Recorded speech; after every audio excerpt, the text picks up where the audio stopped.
Our podcast is a part of the World Podcast Network, now with over 1,000 podcasts. Visit the World Podcast Network at worldpodcast.network to listen to podcasts in over 12 genres. Come vote our podcast episodes up and help us rise on the leaderboard. If you have a podcast of your own, you can join for free.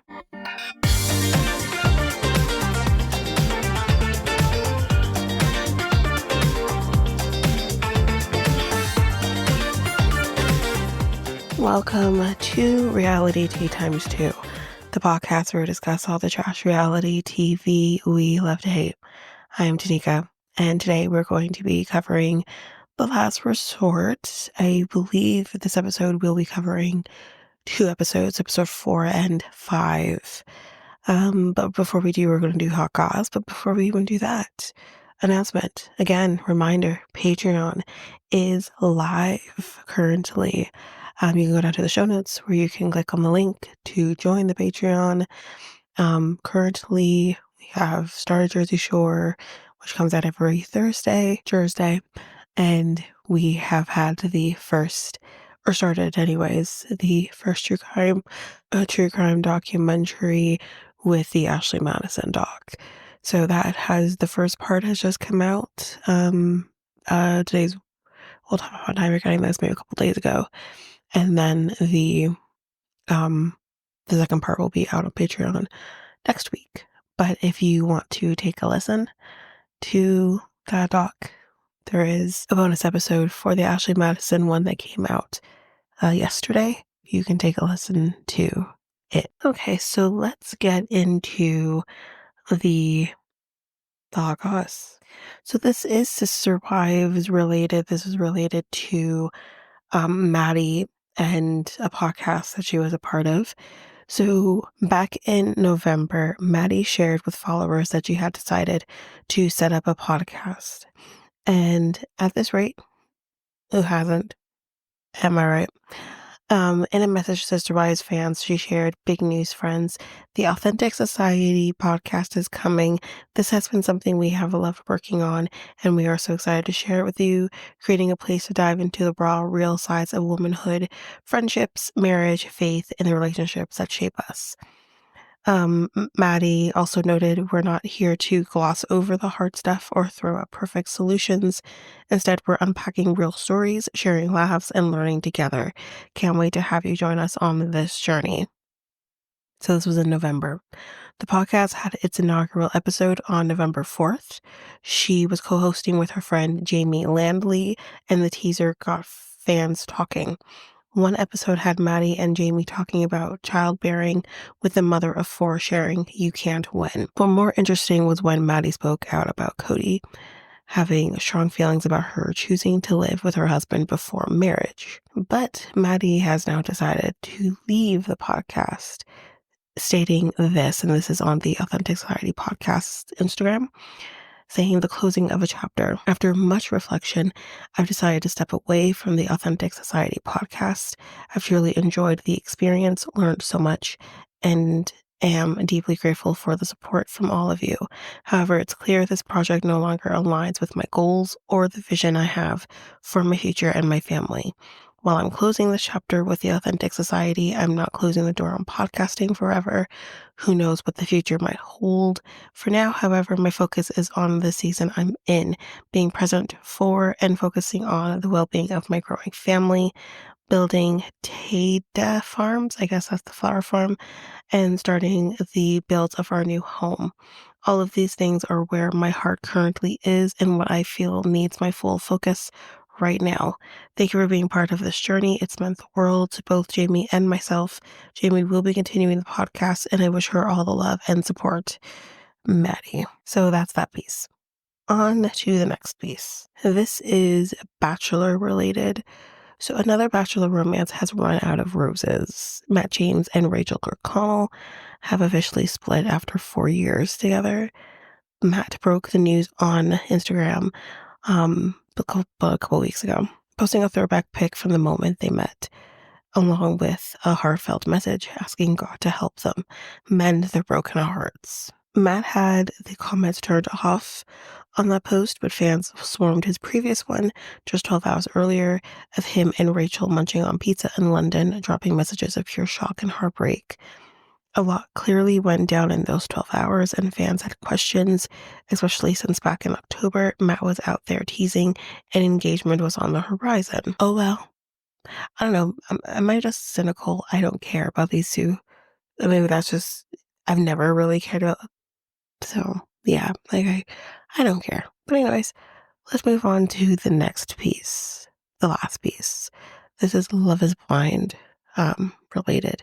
So, Kwame has had a difficult last couple of months.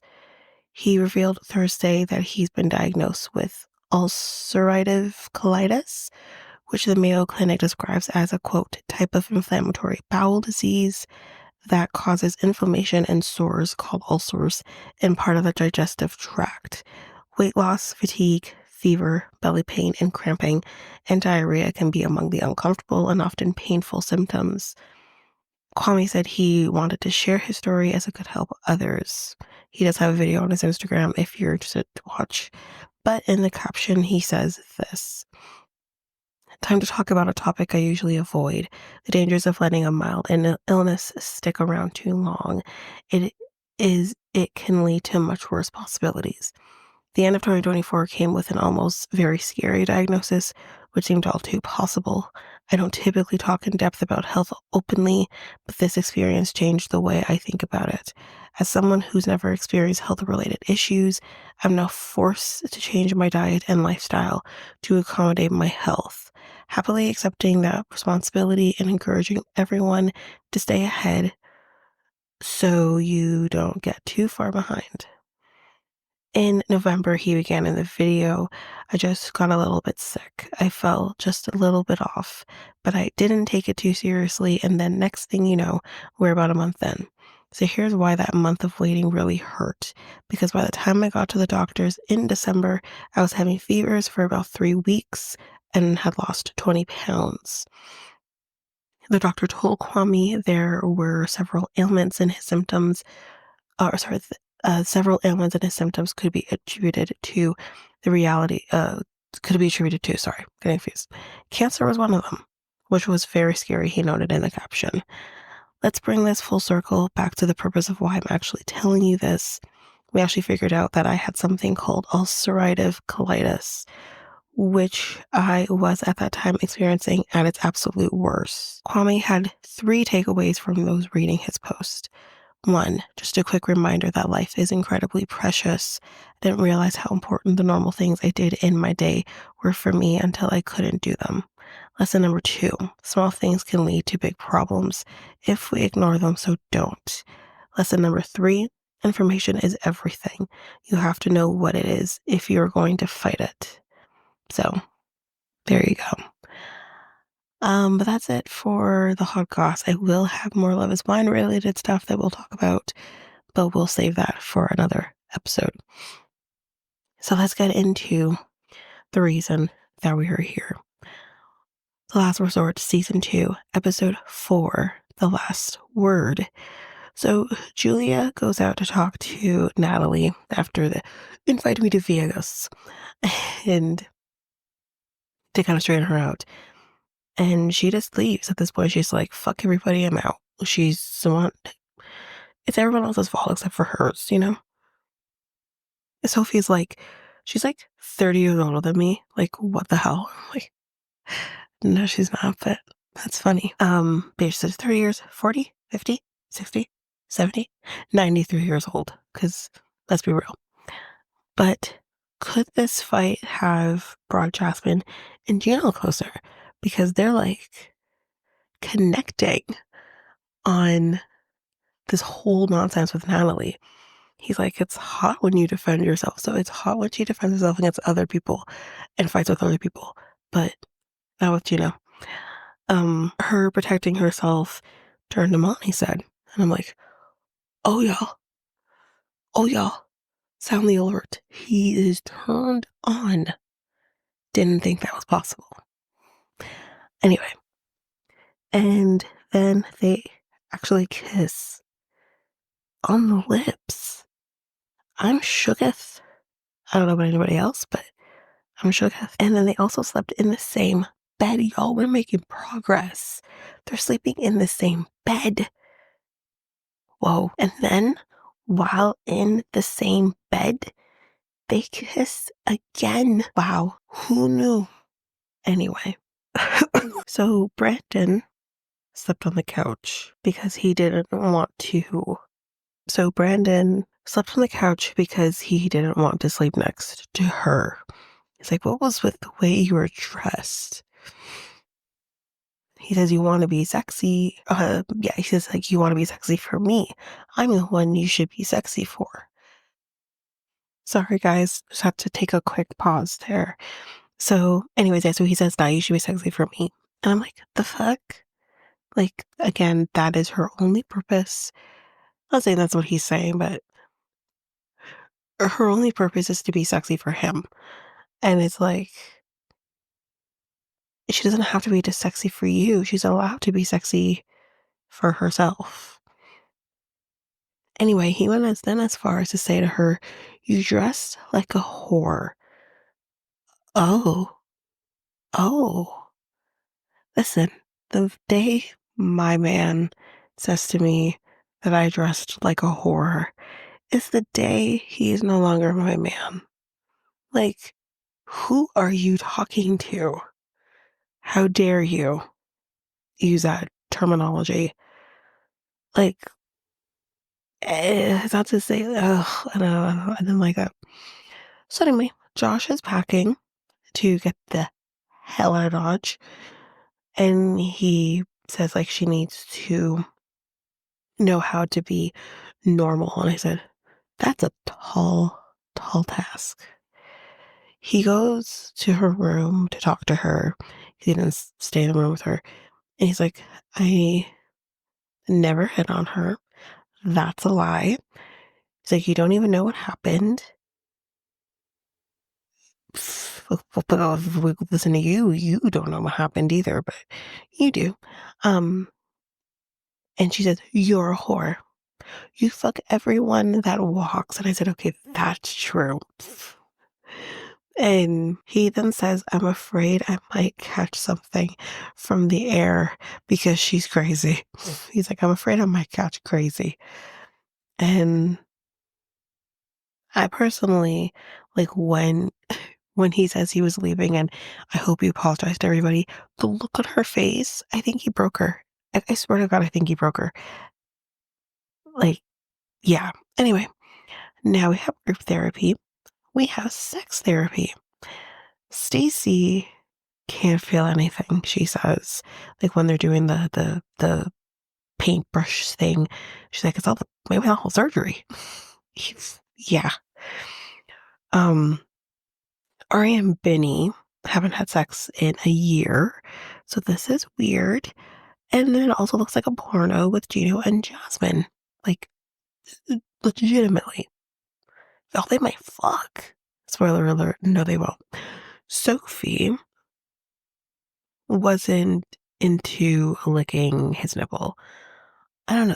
I mean, maybe because it's my man, I can go there and think that way. But I wouldn't really want to lick my man's nipple either. I don't know if I could do the lick touching. I'll touch it, but I don't know. You know, I don't know.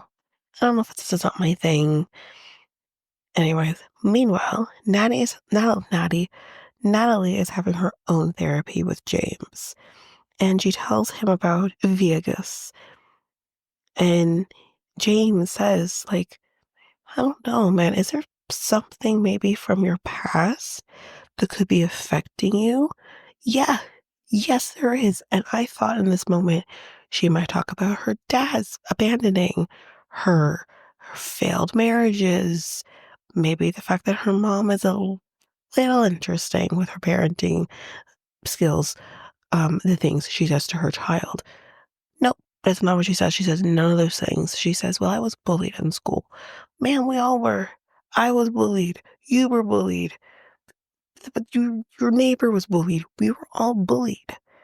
but doesn't mean we act the way you do, you know? So anyway, she says that kids in school didn't like her. Um, she said it took long for her to build healthy relationships with women. You're still working on it because you don't have that.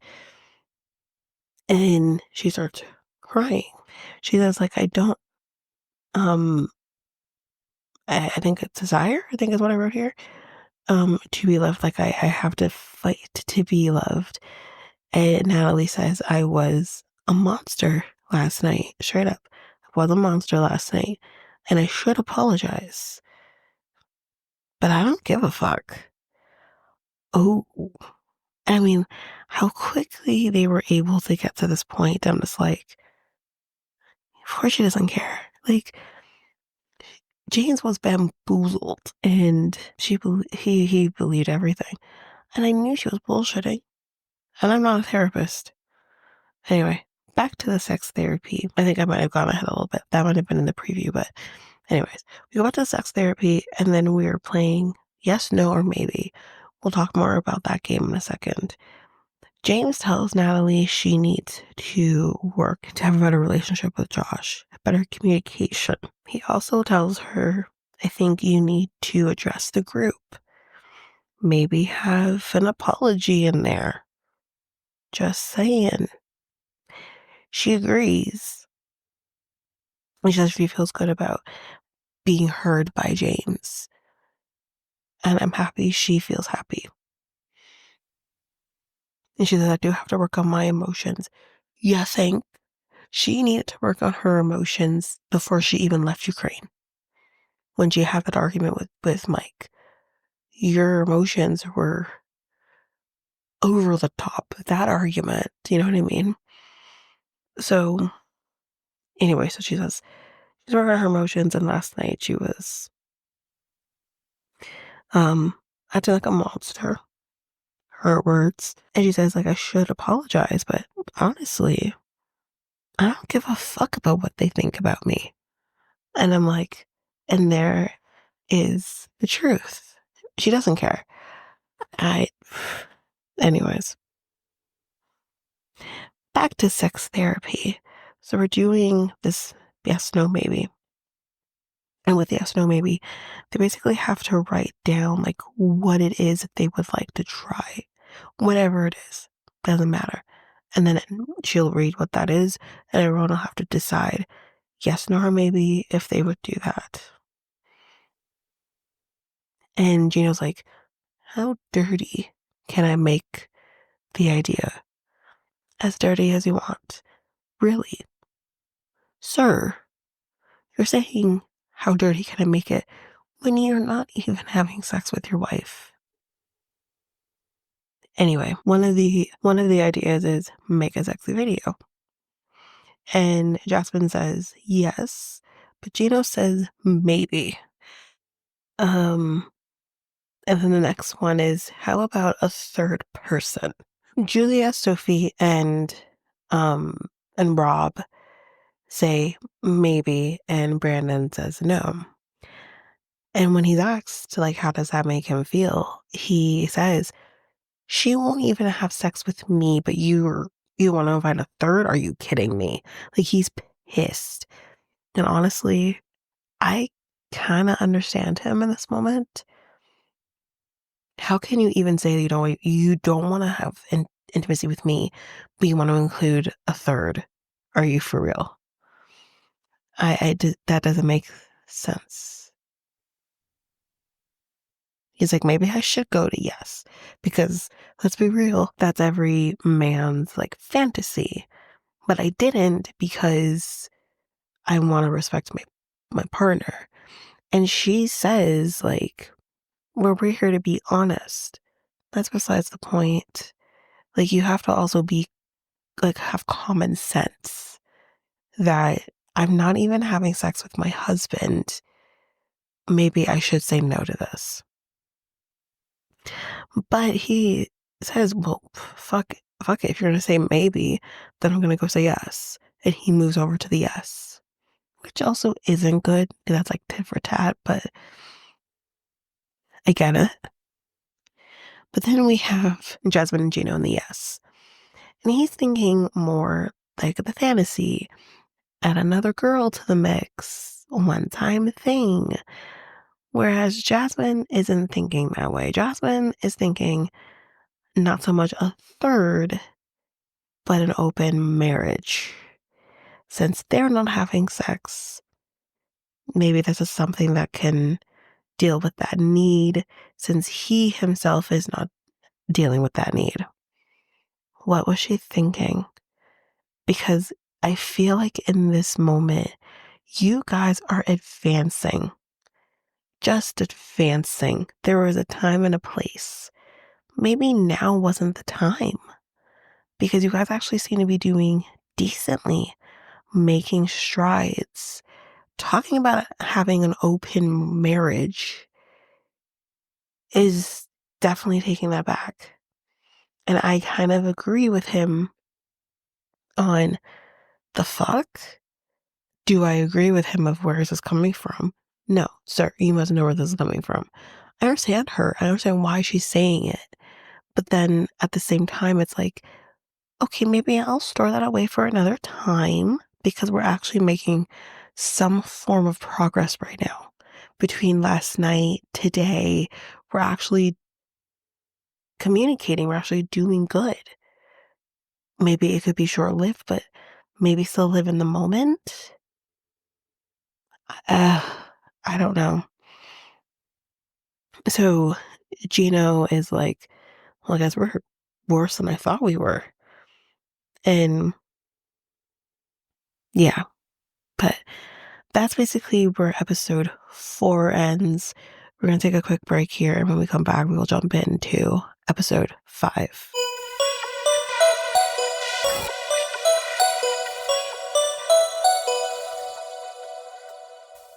Okay, episode 5, which is titled The Last Rodeo.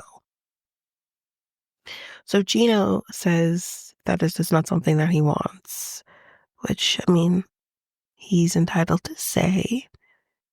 Again, I don't know what else he would do besides, well, for me, I wouldn't even say I'm going to add a third or be in an open relationship.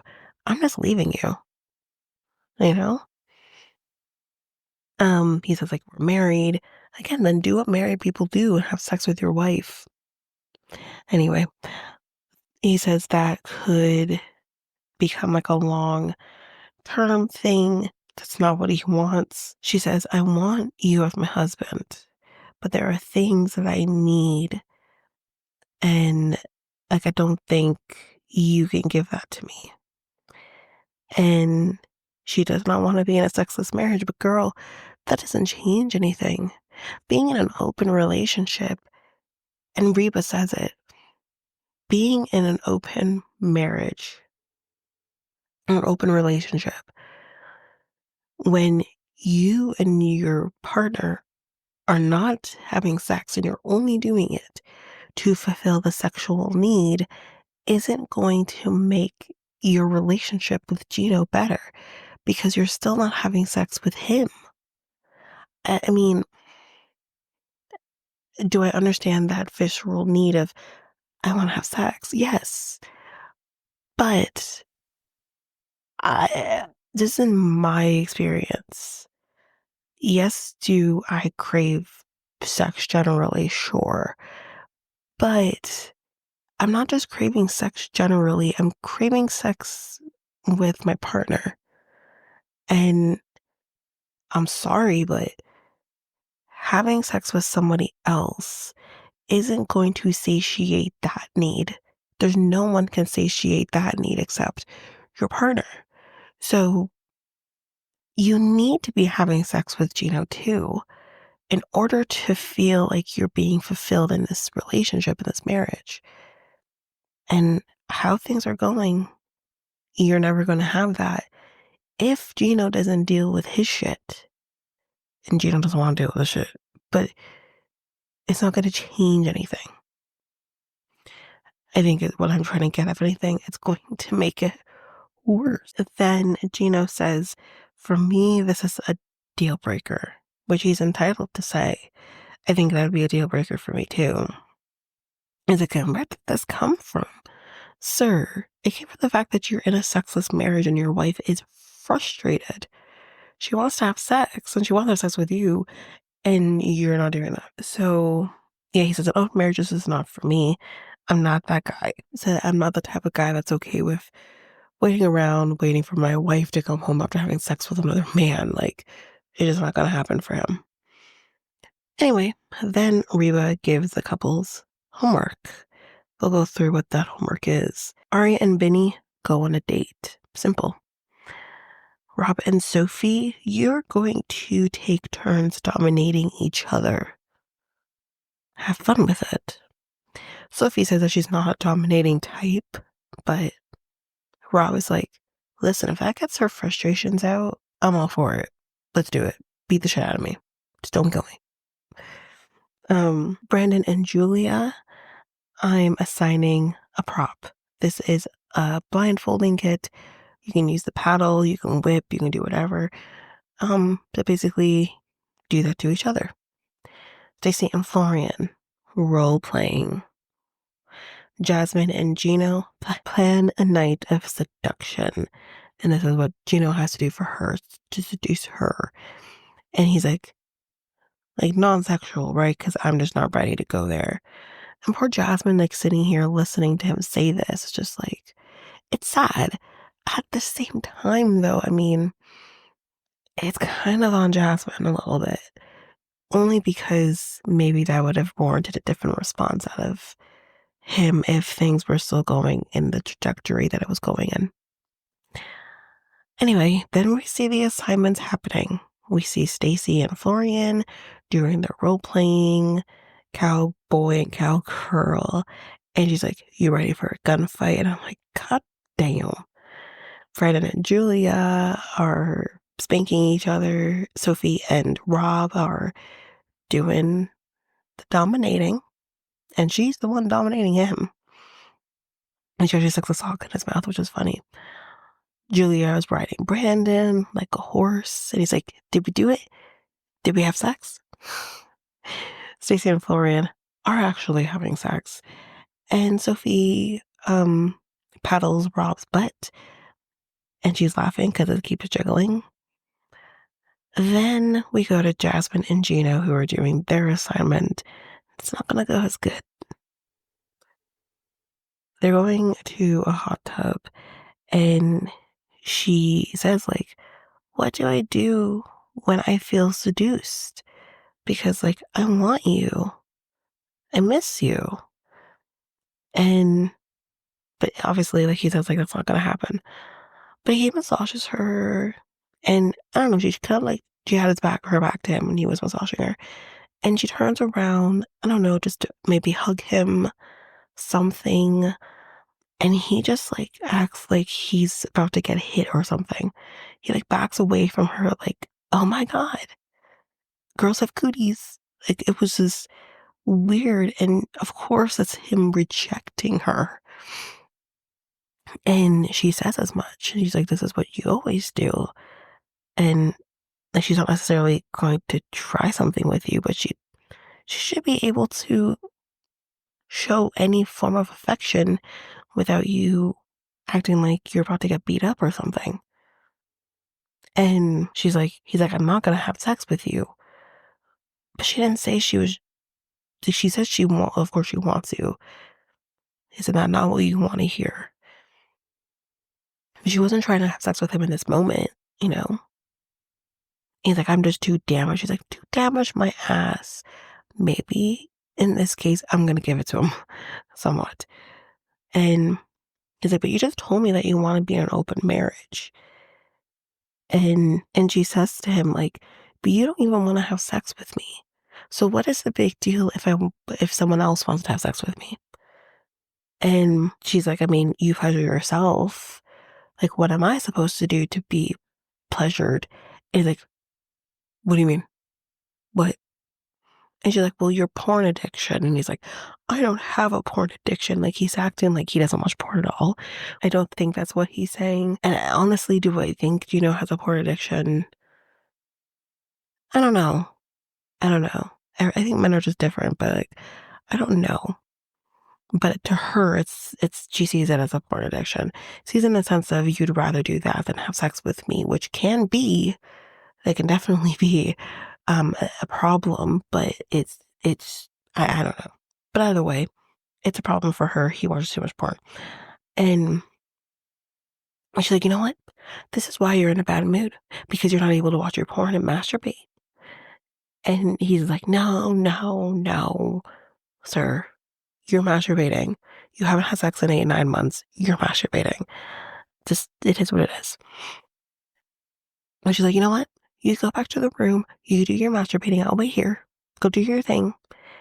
And she says this thing that I'm like, dead on. She says, yes, because women in the digital world, you don't need to seduce them.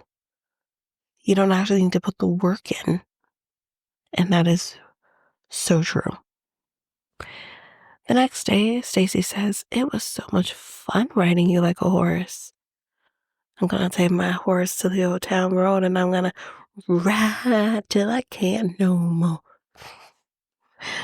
And we kind of see after that, anyways, the guys are having guy time, the girls are going to have girl time, and we're kind of going to be going back and forth with that. So they talk about their assignments, and we talk about what kind of porn the guys like. What did Gino say? I was trying to catch it. I couldn't catch it. I don't know what Gino said, but whatever it is, the guys are like, whoa. But Florian tells him that, Gino, just fuck your wife. You're worried about the fact that she wants to have sex with other men or another man. Just fuck your wife and then you'll silence her and then she's not going to want to do it. And honestly, yeah, potentially that could work. But here's the thing. I don't know if Florian was necessarily saying like fuck her once and then she'll shut up. She's going to need it continuously. Most people do. Anyways. So the ladies are going and doing hats at a hat bar, which I didn't know that existed. But hey, they're at a hat bar. And Jasmine talks about her and Gino's assignment obviously going poorly. And Sophie kind of says, her and Rob, she's like kind of comparing and saying, I think like I'm like Gino, you're like Rob. They did their assignments, but she didn't have the drive or the want to have sex with him after. And she says for them, they haven't had sex in at least a year. I couldn't. They're fucking other people. There's just no way. Maybe there's a world where she isn't. Definitely he is. A year? The fuck? Again, I don't know if they've officially been together that entire time, which I don't think so. But yeah, no. He definitely has sex with Sandra Bullock 2.0. Anyway, meanwhile, Ari and Benny are on their date. They're doing their assignment. And they're going ATVing, and then they're going to be doing a picnic after. He's loving life. And when they get to the picnic, he shakes the champagne to celebrate because he's seen that in the movies. And I'm just like, well, not the movies, it's a club, but the movies. And I'm like, why? She says, why? And she says, like, you wasted half of the champagne. Yeah, we need it. Back to the hat bar. So Natalie is going to be coming with Stacy because she wants to talk to everybody. Sophie says she doesn't want to be friends with Natalie, which everyone says you don't have to be. And Jasmine says she doesn't want to deal with her bullshit because she has her own shit to deal with and she doesn't have time to add Natalie to the mix. And then here comes Stacy and Natalie. And it's interesting because in this moment, Natalie says, I messed up and I hope that they can accept my apology. Ma'am, wasn't it 2 seconds ago you literally said, I don't give a fuck what they think about me? So then that sense you don't care if they accept your apology. But pause on that and we'll come back to that. Ari and Benny, during their date, they're actually talking to each other. They're actually communicating. They actually look like they like each other. He even said it was wonderful. Whoa. But he also does say, I hope she still gives me my passwords because we're going to be in some deep shit if she doesn't. Back to the hat bar. Let's get to it. They're kind of just standing there awkwardly, not saying anything. And Jasmine's like, okay, so hide the glasses, hide the scissors. We don't want anyone getting impaled. And Natalie says, listen, my behavior last night wasn't appropriate, to say the least. It's just like, and I apologize. I was bullied. And I project my issues on today's shit. And they're like, yeah, we were all bullied. We were all bullied. Everyone's been bullied, but doesn't mean you treat them like shit. And Sophie says as much. She's like, listen, I don't treat people that way because I was bullied and I know how it feels to be treated that way. So like she just, I think, and I get it because I agree with her, doesn't understand how you can treat people that way after being bullied, you know? So she says, Josh is the one that invited me. That is on him. And she's like, I'm not trying to get at your man. And Natalie's like, yes, my man. And she's like, I'm not trying to get at him. She's like, I'm showing you the messages. And she does. Pause on that. We'll be back. Or we're doing that now. Wait, we're doing that now. So she says to Sophie, Natalie does, there's nothing on her side. Josh is the problem. No shit. Every man is the problem. Every man is the problem. Men are fucking stupid. Men are always the fucking problem. Let that be a fucking lesson for everybody. Men, you are the problem. There are women that are a problem too. But in these cases, when a woman is telling you about your man, chances are she's right. Listen to her. Because if you wanted to get at your man, she wouldn't be telling you anything. So she's like, he told Sophie in one of the messages, it has been a ride, but we are not in a committed relationship. Refer to Natalie. He apparently also proposed a date to go to Vegas with Sophie. And Natalie says, like, he lied to me. Yes, he did. Let this be a lesson. Men lie, men cheat, men are just, yeah, all of those things. And she says, like, he plays double game. Yes. Yes, he does. And she's like, Sophie, I am sorry. And you know what? Sophie in this moment says, like, which I thought was really great because I think she's still like saying, okay, I hear you, but also still setting a boundary and says, I appreciate the apology, but I'm going to need like time because with all of that, you didn't just talk about those things. You body shamed me and I have problems, about myself, which I think Natalie could pick up on. And she says, you said that and you made the hooker comment. And he's like, I'm going to need time to kind of get through that.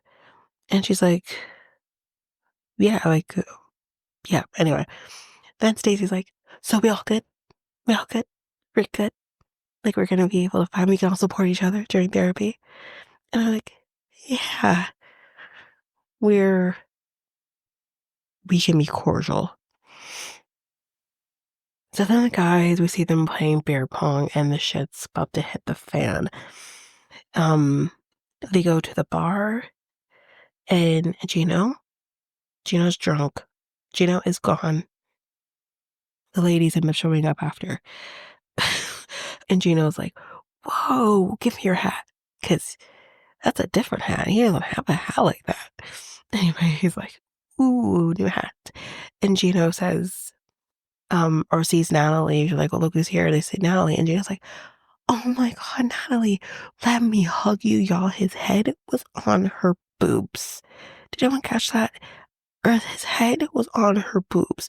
And he's like hugging her tight, long. And I'm like, the fuck? And Jasmine's even like, the fuck? And she says to Natalie, I'm so sorry for how he just hugged you. Like, did that make you uncomfortable? Are you okay? Nana was like, yeah, it's fine. And she's like, okay, that's too much. Florian, you are a bad influence on my husband. Maybe we can ease up on the drinks because it's not just Gino. Brandon, too. Brandon is also wasty. And Julia actually says, like, can we take our husbands home? Because I can tell Brandon is fucked. And Florian is like, let us just have fun. Let us have fun. This is our therapy. Woo. And it's just like, okay, but if you're pushing drinks on people, which, I mean, they're all grown men, they make their decisions. But it's just like the wives are feeling uncomfortable, or at least a couple of them are feeling uncomfortable with the states of their husbands right now. And it's like, maybe we need to call it a night.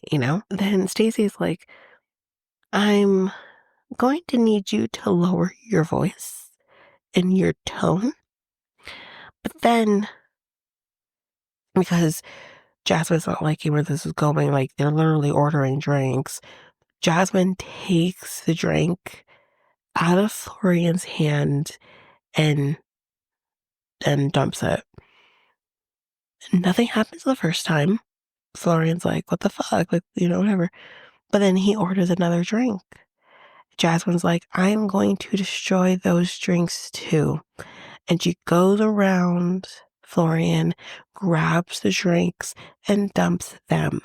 Y'all, when this happened, and Florian's reaction instantly, he advances on Jasmine in such a way where it ain't fun no more.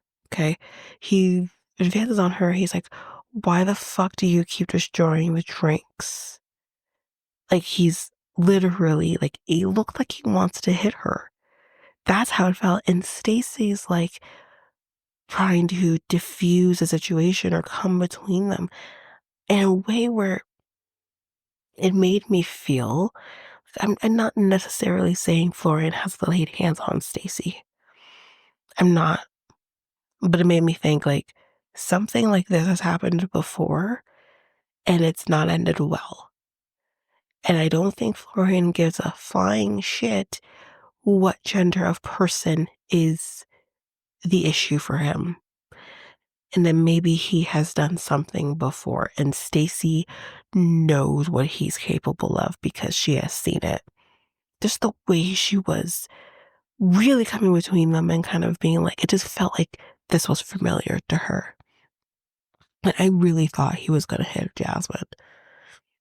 And it literally, like, Florian can be fun with some of the things he says, the reactions he can have to things.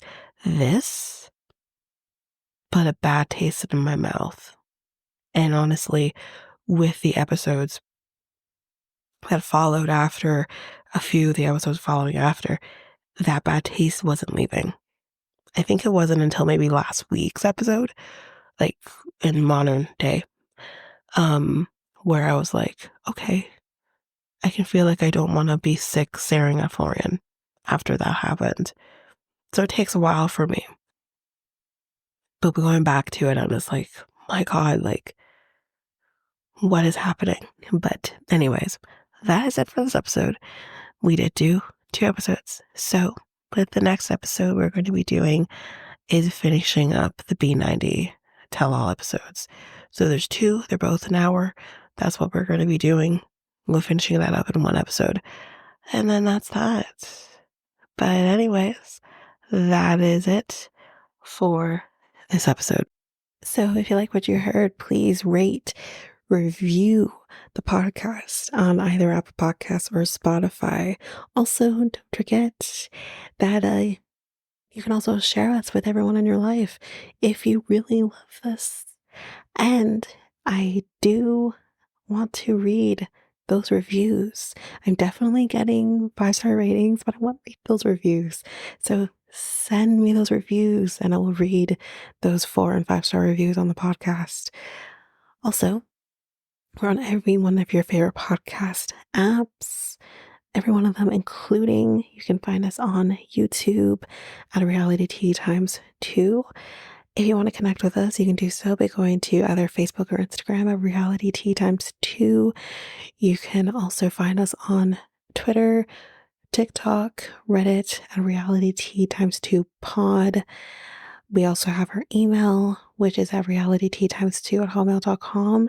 Definitely want to hear from you guys. And we also have our new website where you can listen to all of these episodes. You can review the podcast on there as well. You can connect with me in any way, all the stuff. It's all there. And you can find me there at www.realityteatimes2, all spelled out, dot podpage.io. It's there. And don't forget, I also have my other podcast with my friend Mikkel, Next Take Podcast, where we talk about all kinds of different topics. But you can find us on any of your favorite podcast apps over there as well.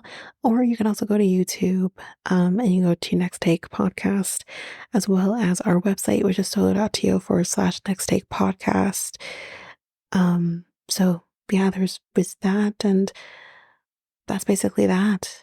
And again, don't forget, if all of this information is overwhelming, we do have all of the links, everything in our show notes. But that is it for now, guys. Thanks. Bye.